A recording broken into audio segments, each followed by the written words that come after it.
கிறிஸ்துவுக்குள் மிகவும் பிரியமான தெய்வ பிள்ளைகளே, பரலோகமன்னா நிகழ்ச்சியின் மூலம் உங்களை சந்திப்பதில் என் இறுதி கர்த்தருக்குள் மிகுந்த மகிழ்ச்சி அடைகிறது.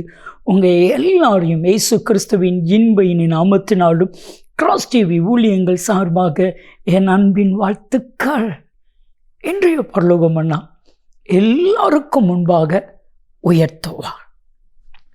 பிரியமான தெய்வ பிள்ளைகளே, யாரெல்லாம் நீங்கள் அழிஞ்சிருவீங்க, உங்கள் வாழ்க்கை முடிஞ்சிரும், அவ்வளவுதான், இவங்க முடிஞ்சிட்டாங்க அப்படின்னு நினச்சிட்டு இருக்கிறாங்களோ அவங்களுக்கு முன்பாக கர்த்தர் உங்களை உயர்த்த போகிறான். நம்முடைய தேவன் யார்? லூக்கா முதல் அதிகாரம் 52வது வசனத்தை நீங்கள் வாசித்து பார்த்தா, பெருமை உள்ளவர்களை ஆசனத்திலிருந்து தள்ளி தாழ்மை உள்ளவர்களை உயர்த்துகிற தெய்வன் என்று வேதம் சொல்கிறது.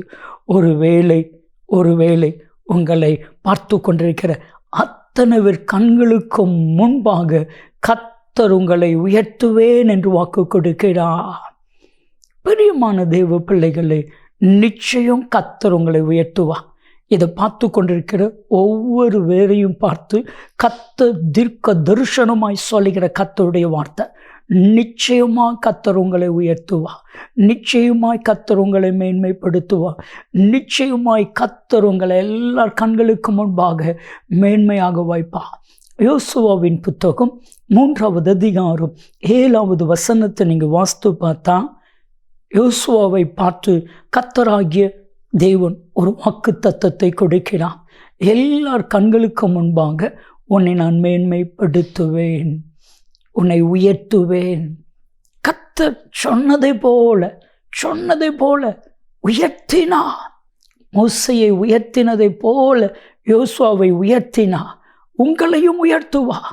அவரால் கூட அந்த காரியம் ஒன்றுமே இல்லை.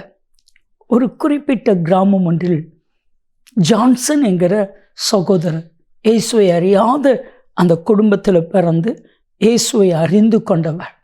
இப்போ கர்த்தர் அவரை உயர்த்த அந்த கிராமத்து மக்கள் அத்தனை பேரும் இவர் மேல் பொறாமைப்பட்டார்கள். நல்ல கவனிங்க, ஒரு கிராமமே இவரை எதிர்த்தது. ஒரு கிராமமே. ஏன்னா அந்த கிராமத்தில் ஒரே ஒரு மனிதர் இயேசுவை ஏற்றுக்கொண்டிருக்காருன்னா அது ஜான்சன். முழு கிராமமும் எதிர்த்தது. அந்த கிராமத்தில் அந்த ஃபங்க்ஷன் நடக்கும் பொழுது நான் வரி கட்ட முடியாது, தைரியமாக நின்றுட்டார். ஒரு 50-60 வாலிபர்கள் சேர்ந்து இவர் அடிக்கிறாங்க. ஒரு வாலிபன் நேர நெஞ்சில் ஏற்றி மிதித்து இவரை தள்ளி விட்டுட்டு, நீ எப்படி இந்த கிராமத்தில் இருக்கிற பார்க்கலாம், நான் பார்க்க தானே போகிறேன். என்ன ஆச்சரியன்னா, எந்த வாலிபன் நெஞ்சிலேட்டி ஏறி மிதிச்சானோ அந்த வாலிபன் அடுத்த நாள் காலையில் எந்திரிக்கலை. அவனுக்கு ஒரு வியாதியும் இல்லை, மரித்து விட்டான். இப்போ தான் கிராமம் முழுவதும் இந்த ஜான்சனை பார்த்து பயந்தது. தயவாய் சொன்னாங்க, நீ எங்கள் கிராமத்தை விட்டு வெளியே போயிரு. அந்த வீட்டை சொந்த வீடை விற்று அந்த கிராமத்துக்கு வெளியே பல ஏக்கர் இடத்த வாங்கினார். ஒரு பெரிய ஊரையே வாங்கிட்டார். ஸோ எல்லாருக்கும் மேலாக அவரை கர்த்தர் உயர்த்தினார். கிராமம் முழுவதும் சின்ன சின்ன வீடுகள். ஆனால் அந்த கிராமத்தை தாண்டி ஒரு பெரிய பங்களா ஹவுஸ் அவருடையது. என் அன்பு தெய்வ பிள்ளைகளை, அந்த ஜான்சனை உயர்த்தினதை போல எல்லார் கண்களுக்கு முன்பாக கர்த்தர் உங்களை உயர்த்துவார். வேதம் சொல்லுது, சங்கீதம் 91:14, அவன் என் நாமத்தை அறிந்தபடினால் உயர்ந்த அடைக்கலத்தில் வைப்பேன். அவருடைய நாமத்தை அறிந்தவங்களை கர்த்தர் உயர்த்துவார். உங்களுக்கு ஜெபிக்கட்டுமா? அன்பின் பரலோக பிதாவே, யாரெல்லாம் இவர்கள் அழிவார்கள் என்று நினைத்தார்களோ, யாரெல்லாம் இவருடைய வாழ்க்கை முடிந்தது என்று நினைத்தார்களோ, அத்தனை பேர் கண்களுக்கு முன்பாக உம்முடைய பிள்ளைகளை உயர்த்தி ஆசீர்வதிப்பீராக. அப்படி செய்கிறதற்காக உமக்கு நன்றி.